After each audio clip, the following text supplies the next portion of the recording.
ಅಪಾರ್ಟ್ಮೆಂಟ್ನ ನಿರ್ಲಕ್ಷ್ಯಕ್ಕೆ 10 ವರ್ಷದ ಬಾಲಕಿ ದುರ್ಮರಣವನ್ನಪ್ಪಿದ್ರು. Swimming pool ಬಳಿ ವಿದ್ಯುತ್ ತಂತಿ ತುಳಿದು ಮಾನ್ಯ ಅನ್ನೋ ಬಾಲಕಿ ಸಾವನ್ನಪ್ಪಿದ್ರು. ಬಾಲಕಿ ಸಾವಿನಿಂದ ಅಪಾರ್ಟ್ಮೆಂಟ್ನ ನಿವಾಸಿಗಳು ರೊಚ್ಚಿಗೇಳ್ತಾ ಇದ್ದಾರೆ. ವರ್ತೂರು ಬಳಿಯ ಅಪಾರ್ಟ್ಮೆಂಟ್ನಲ್ಲಿ ನಡೆದಿರುವಂತಹ ದುರಂತವನ್ನ ಖಂಡಿಸಿ ಅಪಾರ್ಟ್ಮೆಂಟ್ ಮುಂದೆ ನಿವಾಸಿಗಳು ಪ್ರೊಟೆಸ್ಟ್ ಅನ್ನ ಮಾಡ್ತಾ ಇದ್ದಾರೆ. ಅಪಾರ್ಟ್ಮೆಂಟ್ ಒಳಗಡೆ ಹಾಗೂ ಹೊರಗಡೆ ಹೋಗುವಂತಹ ವಾಹನಗಳನ್ನ ತಡೆದು ಆಕ್ರೋಶ ವ್ಯಕ್ತಪಡಿಸ್ತಾ ಇರೋ ದೃಶ್ಯ ನೋಡ್ತಾ ಇದ್ದೀರಿ.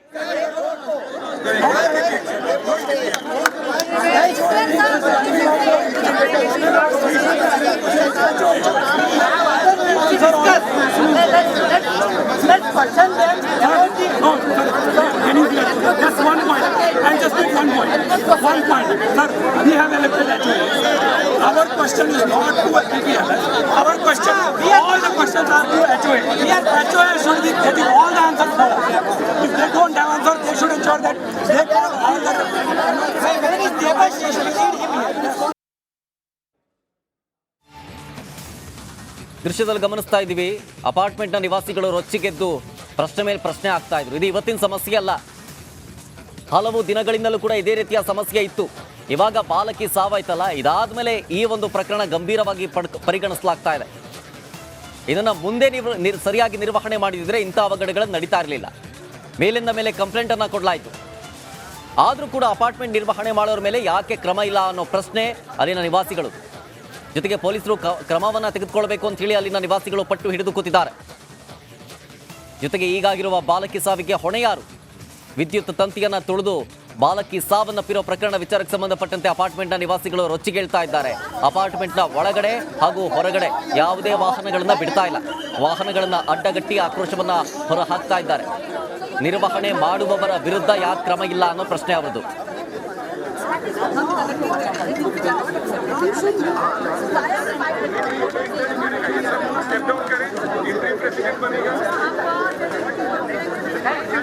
We need to ask several questions to HOA. As of now, we don't need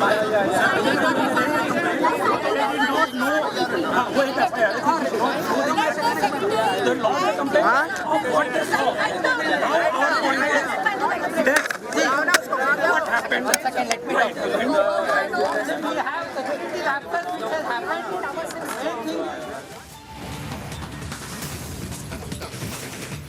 ನೋಡ್ತಾ ಇದೀವಿ, ವರ್ತೂರು ಬಳಿಯ ಪ್ರೆಸ್ಟೀಜ್ ಹೆಬಿಟೇಟ್ ಅಪಾರ್ಟ್ಮೆಂಟ್ ನಿವಾಸಿಗಳು ಆಕ್ರೋಶವನ್ನ ಹೊರಹಾಕ್ತಾ ಇದ್ದಾರೆ. ಸರಿಯಾಗಿ ನಿರ್ವಹಣೆಯನ್ನ ಮಾಡಿಲ್ಲ, ಇದು ಈಗಿಂದಲ್ಲ ಸಮಸ್ಯೆ. ಹಲವು ದಿನಗಳಿಂದಲೂ ಕೂಡ ಇದೇ ರೀತಿಯಾದಂತಹ ಹಲವು ಸಮಸ್ಯೆಗಳಿದೆ. ಇದ್ರ ಬಗ್ಗೆ ಕಂಪ್ಲೇಂಟ್ ಮಾಡಿದ್ರು ಕೂಡ ಕ್ರಮ ಇಲ್ಲ ಅನ್ನೋದು ಅವರ ಆಕ್ರೋಶ. ಇದ್ರ ಬಗ್ಗೆ ಹೆಚ್ಚಿನ ಡೀಟೇಲ್ಸ್ ಕೊಡ್ತಾರೆ ನಮ್ಮ ಪ್ರತಿನಿಧಿ ನಾಗರಾಜ್, ನೇರ ಸಂಪರ್ಕದಲ್ಲಿ ಜಾಯ್ನ್ ಆಗ್ತಿದ್ದಾರೆ.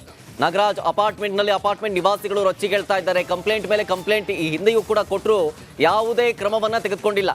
ಈಗ ಬಾಲಕಿಯ ಸಾವಾದ ಮೇಲೆ ಈ ಒಂದು ಪ್ರಕರಣ ಗಂಭೀರ ಸ್ವರೂಪ ಪಡ್ಕೊಳ್ತಾ ಇದೆ. ಸದ್ಯ ಸ್ಥಳದಲ್ಲಿ ಯಾವ ರೀತಿ ಇದೆ ಪರಿಸ್ಥಿತಿ ನಾಗರಾಜ್?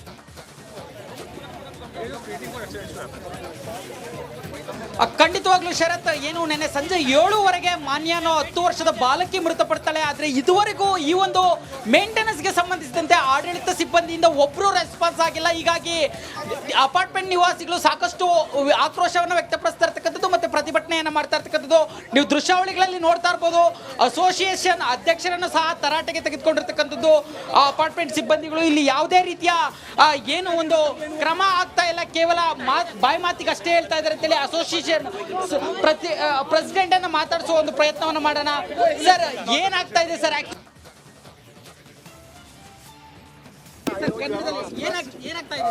ಹಲೋ, ನಮಸ್ಕಾರ. ನಿನ್ನೆ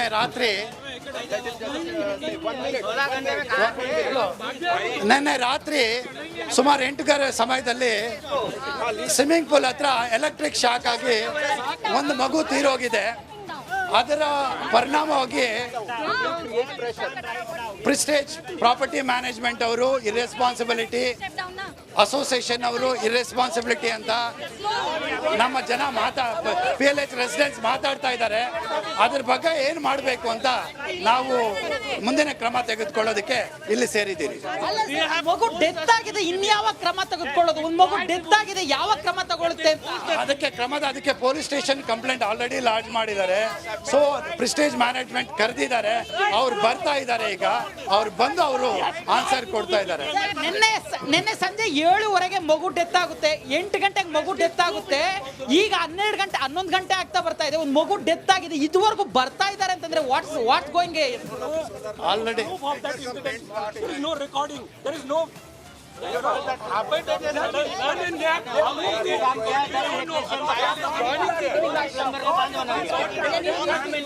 I can speak tampered.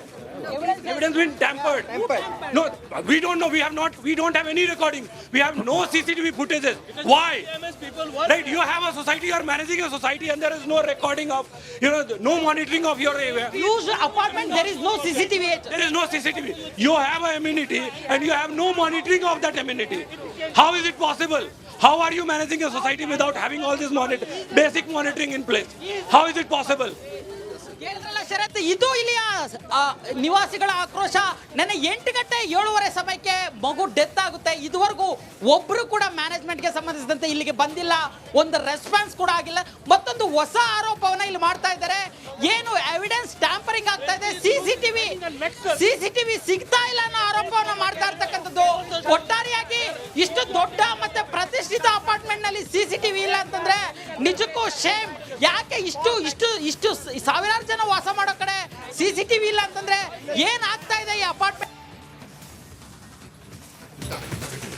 ಬಹುದೊಡ್ಡ ಪ್ರಾಬ್ಲಮ್ ಇದೆ ಅಂತ ಕಾಣಿಸುತ್ತೆ ಆ ಅಪಾರ್ಟ್ಮೆಂಟ್ನಲ್ಲಿ. ನೋಡಿ, ಪ್ರತಿಷ್ಠಿತರೇ ವಾಸವಿರುವಂತಹ ಅಪಾರ್ಟ್ಮೆಂಟ್ ಅದು, ಅನ್ಯಭಾಷಿಕರೇ ಇದ್ದಾರೆ, ಎಲ್ಲರೂ ಕೂಡ ದೊಡ್ಡ ದೊಡ್ಡ ಪೊಸಿಷನಲ್ಲಿ ಇದ್ದಾರೆ.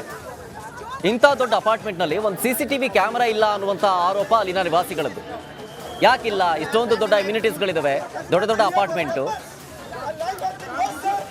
ಇದ್ರ ಬಗ್ಗೆ ಹೆಚ್ಚಿನ ಡೀಟೇಲ್ಸ್ ಕೊಡ್ತಾ ಇದ್ರು ನಮ್ಮ ಪ್ರತಿನಿಧಿ ನಾಗರಾಜ್. ಮತ್ತೊಮ್ಮೆ ಸಂಪರ್ಕದಲ್ಲಿ ಜಾಯ್ನ್ ಆಗ್ತಾ ಇದ್ದಾರೆ. ನಾಗರಾಜ್, ಮಾಹಿತಿಯನ್ನ ಕೊಡ್ತಾ ಇದ್ರಿ, ಅಲ್ಲಿನ ನಿವಾಸಿಗಳು ಇಷ್ಟು ದೊಡ್ಡ ಅಪಾರ್ಟ್ಮೆಂಟ್ ಅಲ್ಲಿ CCTV ಕ್ಯಾಮ್ರಾ ಇಲ್ಲ ಅನ್ನುವಂತಹ ಕಂಪ್ಲೇಂಟ್ ಕೊಡ್ತಾ ಇದ್ದಾರೆ. ಇದರ ಜೊತೆಗೆ ಈ ಬಾಲಕಿ ಸಾವಾಯ್ತಲ್ಲ, ಈ ಬಾಲಕಿ ಸಾವು ವಿಚಾರಕ್ಕೆ ಸಂಬಂಧಪಟ್ಟಂತೆ FIR ಆಗಿದೆಯಾ? ಇದ್ರ ಬಗ್ಗೆ ಡೀಟೇಲ್ಸ್ ಕೊಡೋದಾದ್ರೆ.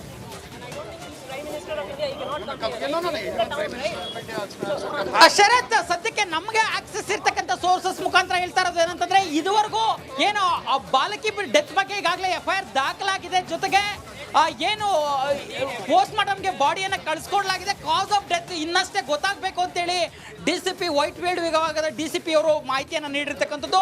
ಆದರೆ ಇಲ್ಲಿ ಒಂದಷ್ಟು ಪ್ರಶ್ನೆಗಳು ಪ್ರಮುಖವಾಗಿ ರೈಸ್ ಆಗ್ತಾ ಇರ್ತಕ್ಕಂಥದ್ದು, ಏನು ಇಷ್ಟು ಸಾವಿರಾರು ಜನ ವಾಸ ಮಾಡುವ ಇಷ್ಟು ದೊಡ್ಡ ಅಪಾರ್ಟ್ಮೆಂಟ್ ನಲ್ಲಿ CCTV ಇರ್ಲಿಲ್ವಾ?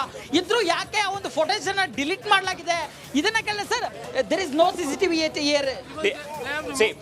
They already removed the CCTV as per people are complaining like that. There is no CCTV at all right now, they are telling like that. Okay, but CCTV was there as per the resident they are staying here. ಕೇಳಿದ್ರಲ್ಲ, ಈ ರೀತಿಯಾಗಿ ಹೇಳ್ತಾ ಇರ್ತಕ್ಕಂಥದ್ದು.